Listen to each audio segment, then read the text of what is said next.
Good afternoon and welcome to the 2024 San Diego Crew Classic. I'm Mark Rose, the president of the San Diego Crew Classic, and we're really excited to have you here. We're looking forward to a fun weekend racing. We've got a great program planned, and we're looking forward to competitive, safe events. That is not me, that's Trinith, our chief referee. But again, thank you for coming. If I could ask everyone who's on the call to stay muted, it'll make this Zoom go a lot better. I should mention that though next weekend we have a competitive, safe event plan, at the moment, we currently have an atmospheric river over San Diego with lots and lots of rain coming down.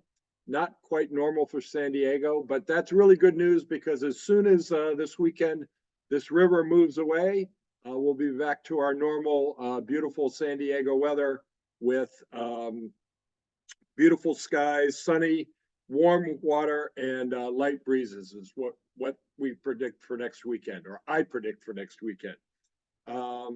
Maybe we can go to the chart with the sponsors on it. I did want to thank, we have a lot of sponsors, and I want to thank all of our sponsors. I'm not going to go through all of them, but we have a lot of sponsors, and they make this possible along with all of you folks. So again, thank you to the sponsors, and thank you for coming. And at this point, I'd like to turn it over to Bobby Smith, the Executive Director of the San Diego Crew Classic. Hi, I'm Bobby Smith. Welcome. As Mark was saying, we're really looking forward to having all of you next weekend. Our agenda for today, we're going to go over, first of all, race staff. That's all of us that are on this call and some of us that are not, that are involved around the venue that you should be looking out for next weekend.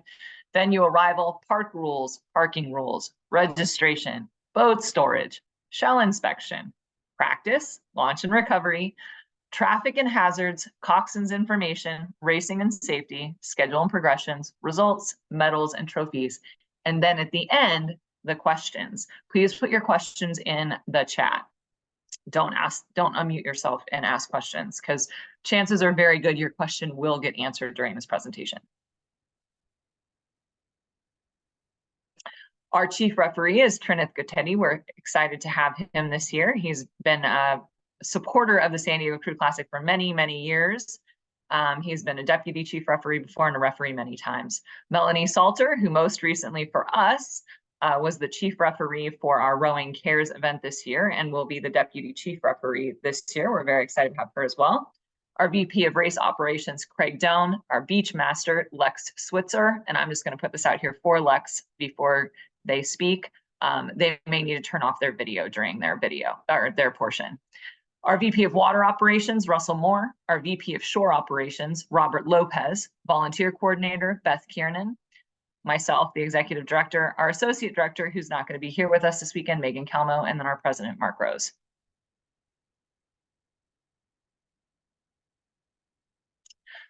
For arrival at the venue, the Crown Point Shores will be closed to the public starting on Monday, April 1st. It says 7 a.m. It's actually 4:30 a.m. that we start putting the fencing in. But you may not be present on the venue when construction begins. You may not be present on the venue until Thursday morning. Or Thursday, yes, Thursday. Trailers, however, may arrive starting on Tuesday, April 2nd at noon. For any trailer arriving Tuesday or Wednesday, you need to email us and let us know so that we can let the management staff at the venue know that you need access. Trailers arriving on Thursday and Friday may access the venue starting at 6 a.m. daily. All boats need to be unloaded in your corrals by Friday at noon. No teams are allowed on site, as mentioned before, until after Wednesday, April 3rd. So starting on Thursday, April 2nd. No, 4th. That's the way dates go. It also includes coaching staff, support staff, and riggers. Teams must complete registration before entering the venue to rig and row. And also in regards to alumni/team tents, I can't see what that says at the bottom right now. Access to team alumni tents is on Friday.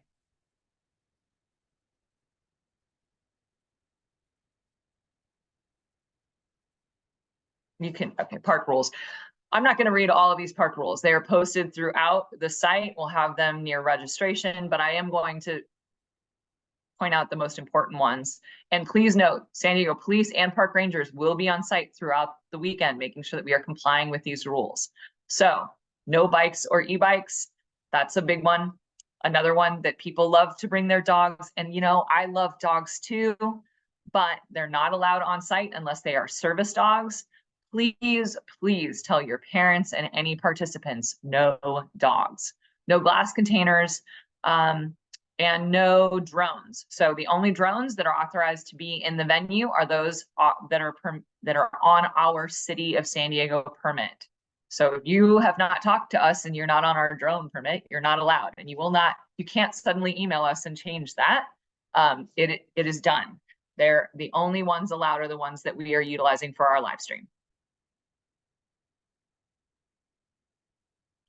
Parking. There is no paid parking at Crown Point. However, the athlete lot, which is the yellow lot to the north, nearest, it's not nearest the finish line, but it's north of the finish line. That is reserved for athlete parking, and you will be given a yellow pass in order to access that lot. Everyone in a vehicle that is accessing the yellow lot must have a competitor wristband on. Competitors will be issued wristbands and parking passes by your coaches. So if you haven't received one, you need to see your coach, not us. And if you lose your wristband, you need to take your coach and you need to go and talk to us to get a new wristband. Let's see, trailers with rowing shells. You park your trailer in the dirt lot, and then you will need to move your truck. Your trucks are not to be left in front of the trailers. We're going to have a very packed trailer lot this year. So please know that your truck may not be parked in front of your trailer.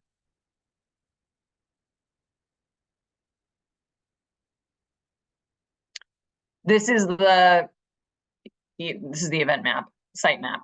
But you can see here, yellow lot is the northernmost lot, green lot, which is where the entrance is and where everyone that is not a participant, not a competitor, will need to go in and out.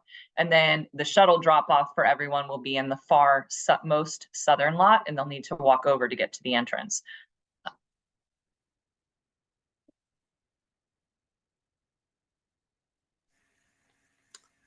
Hey everyone, I'm Craig Doan. I'm your VP of Race Operations for this upcoming San Diego Crew Classic. And I want to go over a few things with you in regards to specifically registration.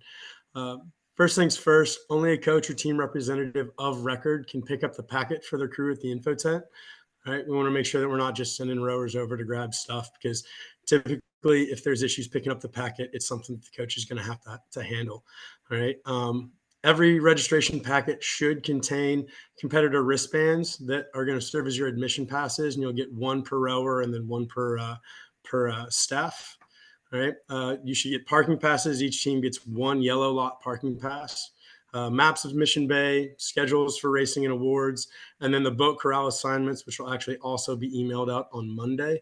You can pick up your packet anytime, Thursday 12 to 6, Friday 8 to 4:30, Saturday 6 to 6, or Sunday 6 to 2. But we definitely prefer everybody make sure they pick up all of their packets prior to races starting.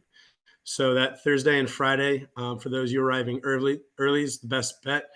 Get in there, just make sure there's no issues with any of the things that we need to collect prior to you getting your registration packets.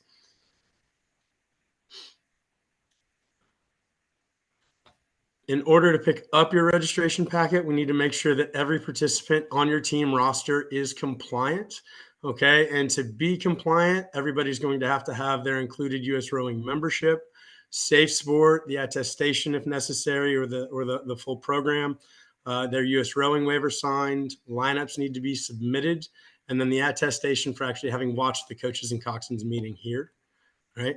There's some additional requirements for those of you who won races last year. You need to make sure that your trophies are returned no later than noon on Friday. All right. We have to make sure that all payment, including late fees, scratches, whatnot, are paid. All right. Verification of eligibility for your collegiate and club athletes. All right. Confirmation of the age and date of birth for the youth and masters athletes. The hotel survey that we send out, as well as for those of you in club races that are trying to be designated as a brick and mortar designation program. we need to have that in before you can pick up your packet. Speaking of the brick and mortar programs, so this is a designation that we added to the program last year for club races. It is an additional designation atop those club events. Okay, so if you wish to be eligible for the brick and mortar designation, we need to make sure that you have all of your materials submitted to Crew Classic by Tuesday, April 2nd at noon. All right. For the brick and mortar verification, this is for the club programs where all members of the crew, including the coxswain, live within 50 miles of the club boathouse, right? And all of those crew member addresses, as well as the boathouse address, have to be submitted again no later than Tuesday, April 2nd. Right. For those of you who are in club events and are designated as brick and mortar approved, all right, you'll be demarcated in the timing and results with an asterisk. Right. Brick and mortar clubs in those trophy races are eligible for medals, even if they do not win the event outright, if they are the top brick and mortar program in that event. Right. However, only the overall winner of that event can receive the trophy. Right.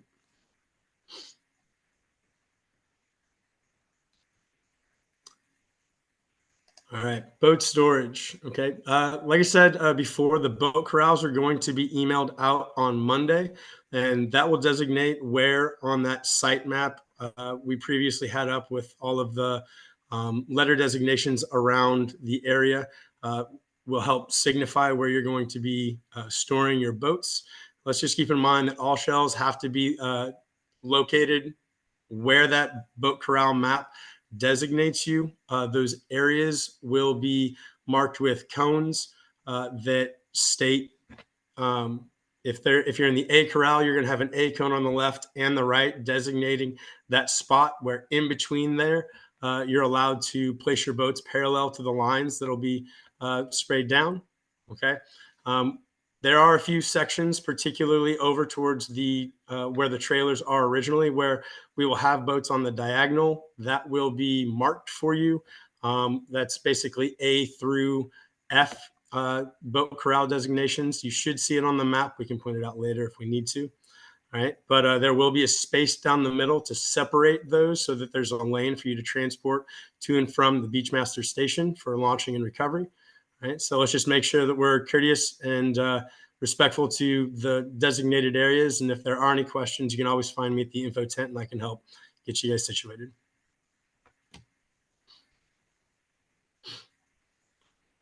Again, this is the site map, A through F on the left side near the trailer parking or where you're going to see boats on the diagonal.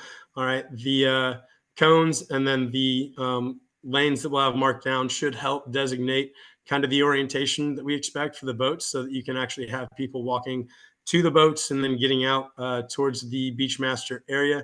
It should be pretty self-explanatory, but again, if there are any questions, you can find me at the info tent. We'll make sure that we get you situated.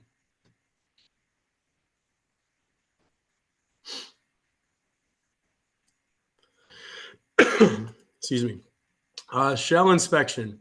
So once you are launching for your races, you have to remember it is your responsibility of all the participating teams to make sure that the equipment that we use is in full compliance with the U.S. rowing standards. And to work with that, remember you're going to be going through the Beachmaster station to launch all of your boats. There we can have an inspection take place, but it's typically done if we can. It's typically easier if we can get that done a little bit early.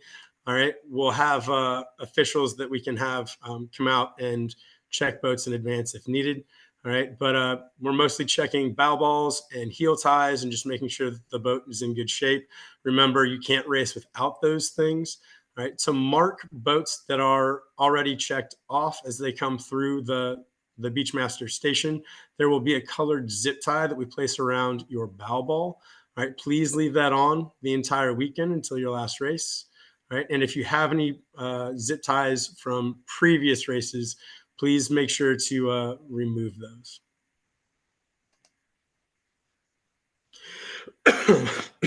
Excuse me. All right. always kind of a hot issue when it comes to Crew Classic every year is when we're allowed to practice. This schedule does coincide with when you are allowed to launch from Crown Point Shores for practice over the course of this next week and weekend. So local crews or crews that are coming out early to practice, remember Monday through Wednesday, you can still, launch and practice at your prescribed times, but there is no launching from Crown Point Shores on Wednesday.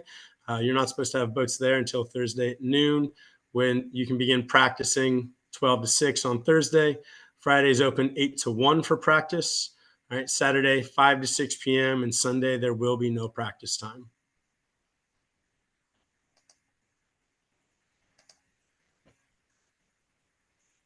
Good afternoon or morning, everyone, depending on where you are located. I'm Lex Switzer. I'll be your beach master for this regatta. If I drop off this call, I'll be back in about 10 seconds. I'm at the airport, so slide.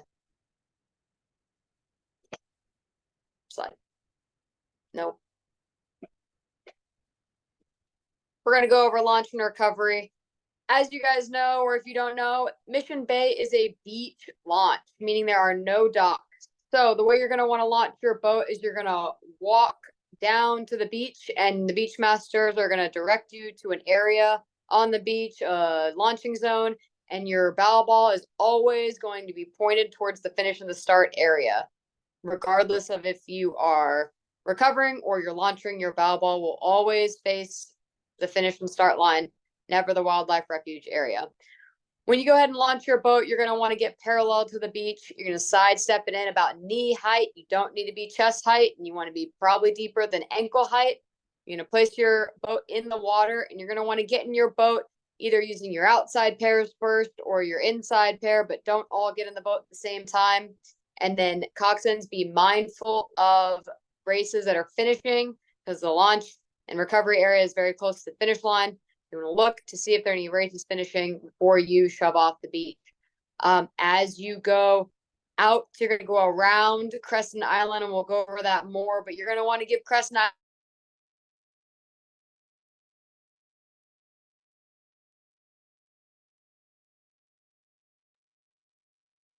I think Lex was about to say to give Crescent Island a wide berth. We'll give them just a moment to get back on. Yes. You're going to want to give Crescent Island a wide berth as you go up to the start area. Next slide.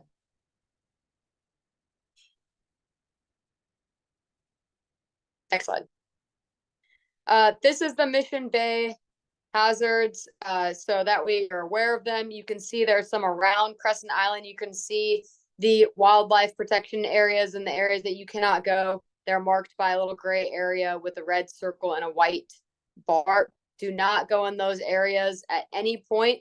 They are wildlife protection areas, and you can be assessed a financial penalty by Mission Bay. So keep that in mind.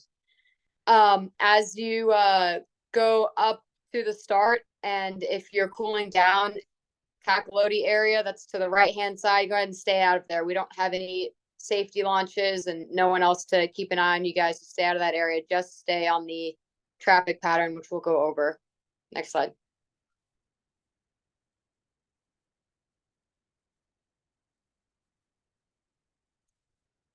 This is the traffic pattern for practicing. As you can see, the Long Bridge is one way west to east for my local team, so please be mindful of that. As you launch and you go around Crescent Island, giving it a wide berth, you're going to go up to the start area, and just notice all of the other, just keep in mind all the other boats. The check-in launch will be up there, and then you'll enter that warm-up loop before your race. Again, for my local crews who are familiar with Takaloti, that area is denoted for you. But during racing, go ahead and stay out of that time for Friday, Saturday, and Sunday. Next slide. This is the traffic pattern for race day. So Friday, Saturday, and Sunday. As you can see, that cool down loop, it goes around Crescent Island. I can't stress this enough. There at no point should you be going between Crescent Island and the race course. It's dangerous for you. It's dangerous for the boats coming down the race course. Do not go between Crescent Island and the race course. Go around Crescent Island. As you go around Crescent Island, you're going to want to give it a wide berth because there's going to be boats cooling down and boats going up to the start area. So please give space off of that island. As you go up to the start area, make sure you're checking in with check-ins, slow down, give them a hand raise. And then as you get into that warm-up loop, be mindful of the corrals and be mindful of the referees up there, and they will direct you when you need to go into the start area.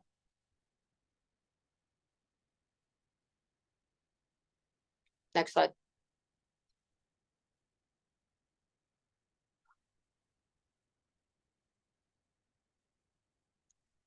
Coxswains. Coxswains, this is for you.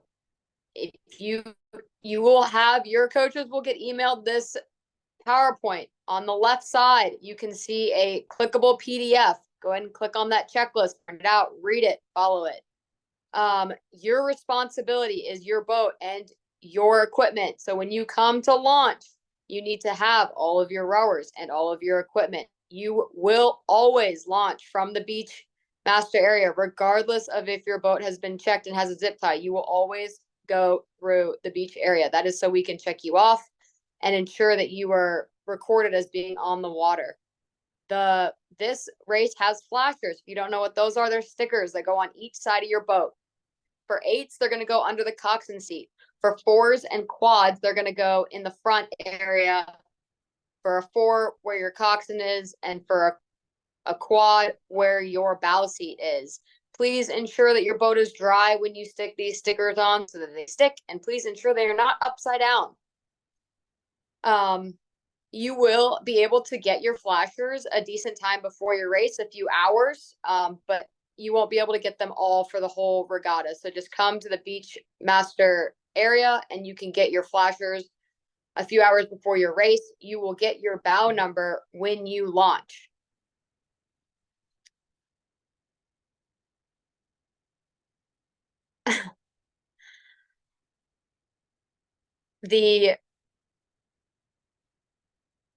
If you want to, I'll make that correction, Bobby. Okay. The flashers will always go on the stern. There you go. Flashers will always go on the stern. Awesome. Yep. So that pretty much goes over this area. If you want to cool down after your race, you can make a right after the finish and go and do a cool down lap before returning to the beach. Please be mindful of boats coming down the race course. Next slide.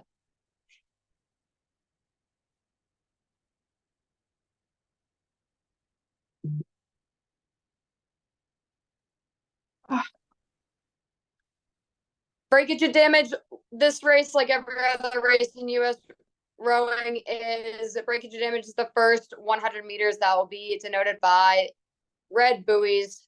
Once you're out of that area, you're out of breakage zone. I want you to note sculling for alignment. This is very important on Mission Bay. So I would suggest you practice this before the race. Sculling can involve giving the oar to either your 2-seat or your 3-seat and tapping the boat around to get your point and get alignment. Ensure that when the referee is pulling the boats, that everyone has their own oar in their own hand. You don't want to be holding 2 oars at the start of the race. For coxswains, get a point, look down the race course, try to grab a point on the up at the finish line. But something else you want to be aware of is catching the diagonal. And this can happen on this race course if you're not paying attention, and it will look as if the buoys are in a straight line, but really you're going at a 45-degree angle. So the way to prevent this is getting a good point at the end of the finish line, and notice on the right or left side, the port or starboard side, there's going to either be green buoys or yellow buoys. They should all be green and all be yellow. So pick a side, notice, okay, I have green buoys off my port, and keep that green buoy line off your port. If at any point you notice that the buoys are going green, yellow, green, yellow, green, yellow, that is bad. That means you've cut.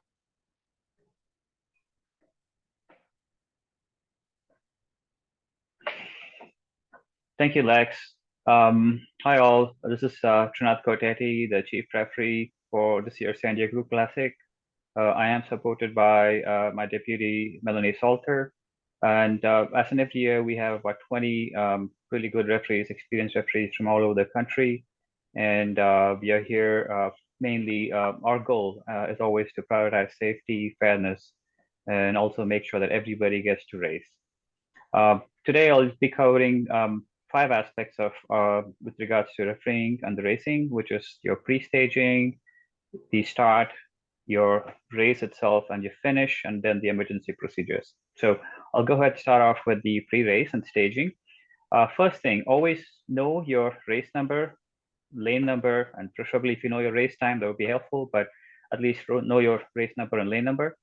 When you're close to the start marshal will call you into the staging area when the race before yours has loaded. The starting platform will display the race number that is currently on the line. So stay close with the crews in your race and try to enter the course in bow number order. You will be invited onto the course when the preceding race has passed the 100-meter mark. So all crews must be locked onto the stake boat holders 2 minutes before the announced start of this race. This is important. If you are late, the starter may assess you a warning for late to start. And so be careful and make sure you're there well before your race time. And also be prepared for crosswind and tidal current at the start. All sweep and sculling crews must be able to align themselves while locked onto the stake boat by sculling the bar on if necessary. And Lex just mentioned how to do it, and she also, there's a link in the previous slide on how to scull. Please make sure you review the video. It's a really good video. I checked those.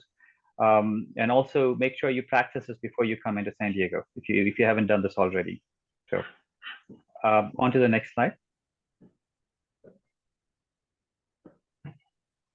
Oh, I forgot one thing on the airline. Make sure you are, when you're aligned, as Lex said, make sure you always get a point far in the towards the finish, and that's your point as you are coming down the course.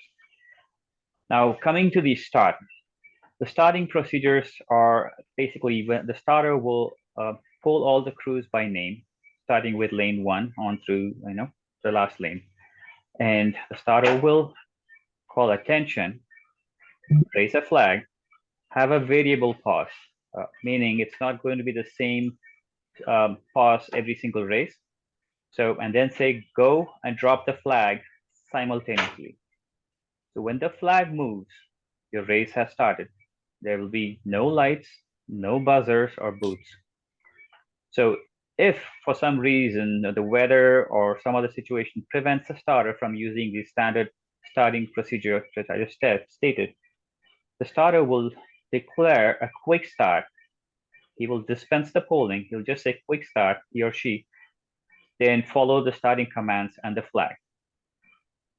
So if for some reason in the standard starting procedure, if the starter feels that you lost the alignment, they will stop the polling and say as you were, and then proceed when we have the alignment again. Also be advised, once the polling has started, hands will not be recognized. So if the crew has started before the movement of the flag, the judge at the start will stop the race and issue a warning for a false start. So that will also carry another warning. So make sure you do not carry a warning prior to that. So the first 100 meters are the start zone. If you experience breakage inside the first 100 meters and want to restart, stop immediately and quickly get the attention of the following referee. The referee will stop the race and will ask you to see the breakage.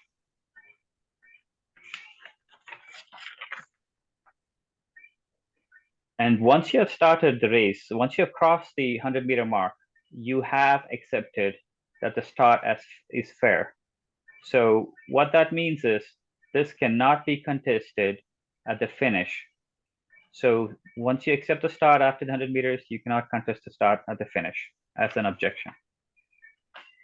So the body of the race. So every crew is responsible for their own steering, and you are entitled to protection for your own lane. So with that, as referees, we will use the white flag to communicate to a single crew. And this is important. A white flag is usually for a single crew. And referee will address the crew by name, raise the white flag, and use it to indicate the direction the crew must move. So for all the aids or the stern-loaded coxswains, or make sure the stroke seat communicates with you, coxswains, and let them know that the referee is trying to get your attention. So that will be helpful. And for those bow loaders, make sure the bow seat lets you know that the referee is trying to get your attention. So this will help us prevent any situation quickly.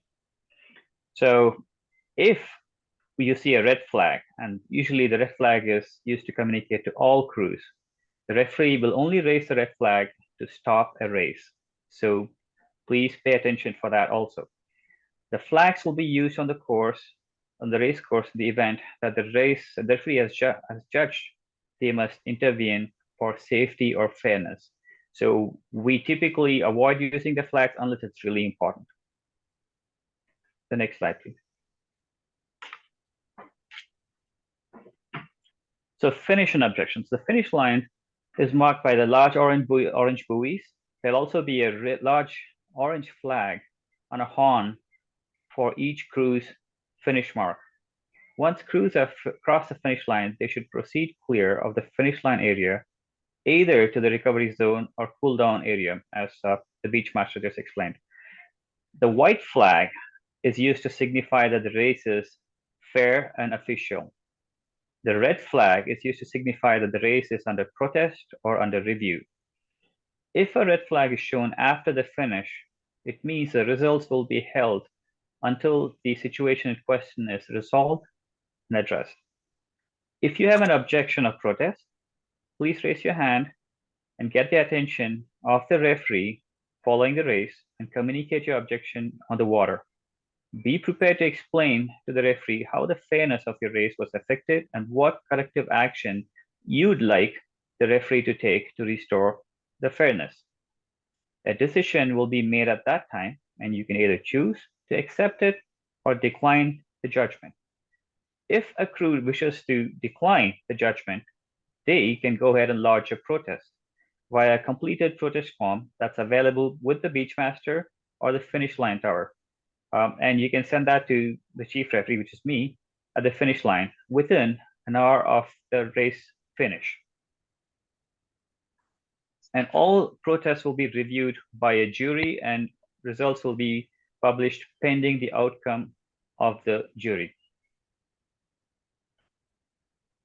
So the last slide that I have is the emergencies, and please review the emergency procedures for the full information about the weather, the medical emergencies. I'll just go over the weather.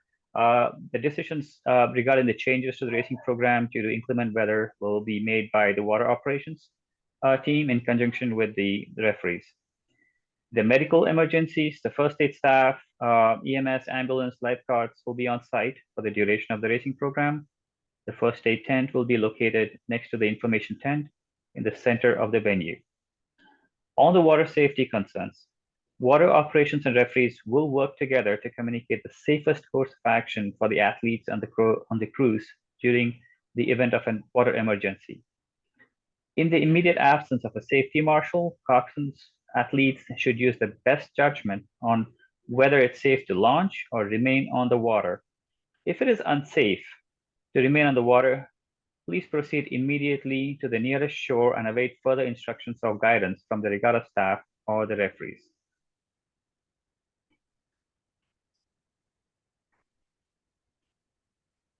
The next bit is really just for information. So schedules and progressions can be found at this QR code. It is set, and barring any emergencies or delays, it shouldn't be changed. Results will be posted here. And they'll be done as soon as they should show up. I believe they'll show up unofficially, but then they will also turn to official.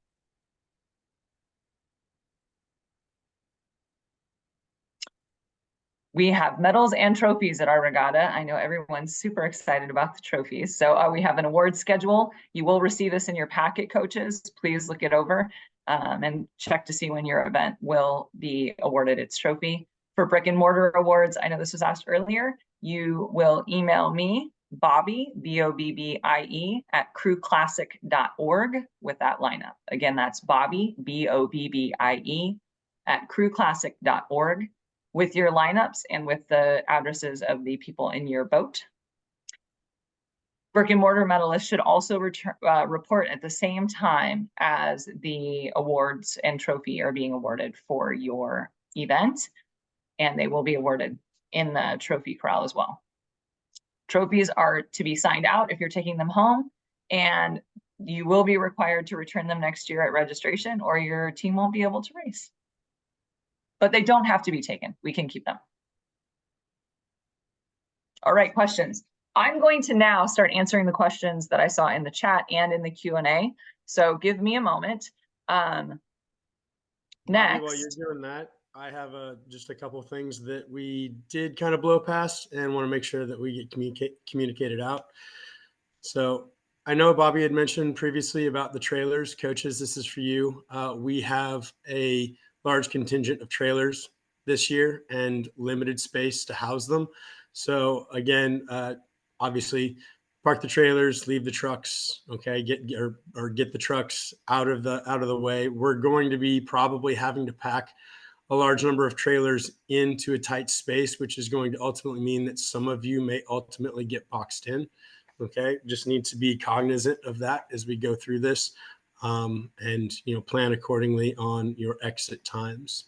Okay, and then this one's for Coxswains. Coxswains, let's make sure that we remember to check in. There will be a marshal along Fiesta Island right before you turn left into the what we call SeaWorld Channel, or the kind of like staging area for getting onto the race course at the start.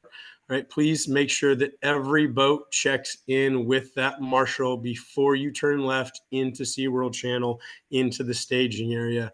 All right, this is part of our kind of safety and tracking process in terms of making sure all lineups and all boats are accounted for on and off the water. Are you good, Craig? Okay. So I've already answered the question in regards to submitting the addresses for brick and mortar. That is Bobby at crewclassic.org. In regards to the course site, yes, you can access with your trailer and unload your boats and rig them before noon. You may not launch before noon, so you absolutely can get there. Please make sure though on Thursday, on Friday as well, if there is any setup going on, that we stay out of the way of the people that are constructing tents, etc. And if anyone asks you from our staff to please move or to stay in a certain area, specifically, we really should just be sticking to the athlete area with the boat corrals, because the vendors are not open at this point in time. So yes, you can show up between 8 and noon. However, you need to, number one, stay safe and stay out of people's way. Number two, you may not launch until noon. So you probably wouldn't want to show up until 11 anyway. Cruise, there was an email that went out not too long ago to the Mission Bay coaches group. All of you should have received that. And if you haven't, please ask your coach. They'll tell you everything about local cruise. I don't know that we should go over that in this meeting. Will you receive extra wristbands for support staff in addition to athletes and coaches? You will receive 1 additional band per boat that you've entered. So yes, you will receive some. You might receive enough, you might not. If you don't have enough, you will have to pay for the additional ones. But we have made sure to include at least 1 for every boat that's entered. For quads, so Lex did correct that.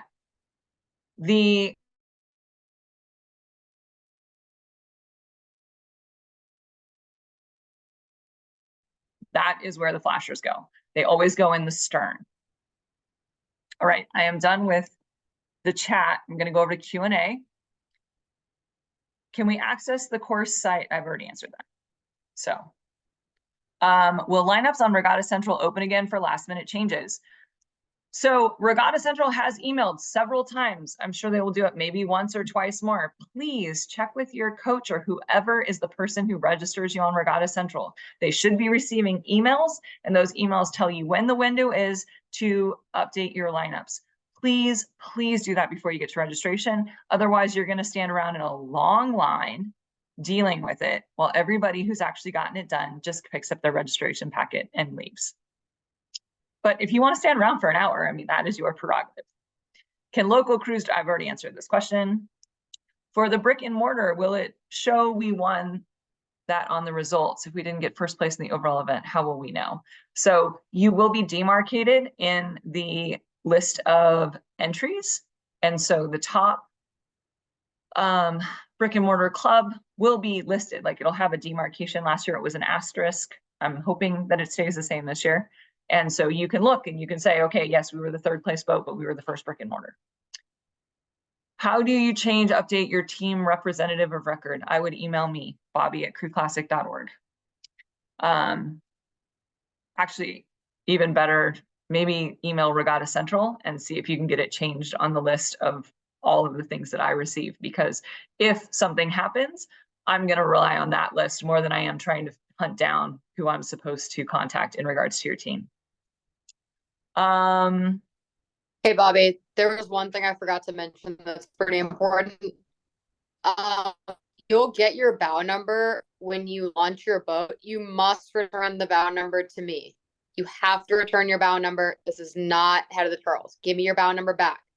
And you cannot launch before we have safety launches on the water and the sun is up. So the regatta will not start if the sun is not up and there's not safety launches on the water. So just be mindful of that. I promise you, you're not going to be late for your race. The race will not start unless the sun is up and there are safety launches on the water. I think sunrise is around 6:30 a.m., which is when the beach masters arrive there anyway. All right. Launches have EMTs. I hope that answers your question. Gosh, why does it keep doing that?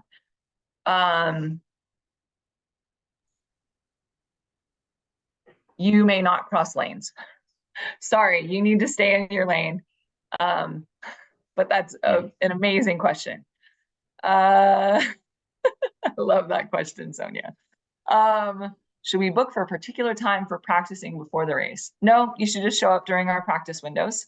And can local crews return to their boathouse during race operations? You need to check in with the beach master, and you need to make sure that it's been effectively communicated to every boat in the perimeter, etc. So while you have to communicate, you have to listen to all instructions that are given. You may not cross during an active race, etc. Okay, if there are high winds for a portion of the regatta, how will that impact the schedule in terms of heats and finals? So I will say that we do have a backup schedule that is in regards to inclement weather, and that everyone will get to race their final in this schedule. So no races are canceled. Okay.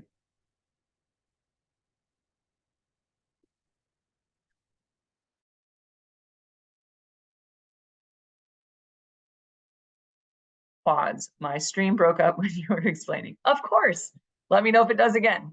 So it goes in the stern of the boat, where you would have a coxswain in a stern-loaded boat. So in a quad, it goes in front of your stroke, essentially, right on the sides of the boat, just below the gunnel. Oh, yes, students can get in free with their ID. You need to show your ID and still check in and get a band or a stamp. You may not just flash your ID and walk through. We had people do that last year. First of all, it's really rude to the people that are running the gates. Secondly, you need to be counted. So you need to stop, you need to make sure you show your ID properly and that you have what you need to get into the venue. Anybody who just breezes by is going to be stopped by security. The other people that can get in for free are active duty military, again, with ID. So you need to have ID if you're going to be one of the people that gets in for free. Unless you're like 5 years old. We also allow children under the age of 12. We understand that they don't have ID. All right, have I missed any questions? I'm gonna go look really quickly. I have not missed any questions. So if you have questions, now would be the time to write them down.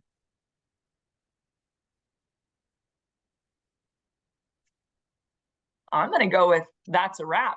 45 minutes is a pretty good time for a Bobby, coaches and Coxswains meeting. Yes. I think you did miss one question, the one about high winds. No, on the I very said end. I said that we had a plan for inclement weather. Oh, okay, good. I missed that answer. It's okay. All right, well then everyone, we're very excited to have you. We're looking forward to some great racing next weekend. We're also looking forward to the inclement weather disappearing from our forecast. But again, we do have a plan, and the plan ensures that everyone will get a race. All right, so I hope you all are enjoying your day, and that you, if you're on spring break, you're enjoying that as well. And we look forward to seeing you next Friday. Thank you all for coming, and looking forward to a fun, safe weekend next weekend. Have a great trip out here.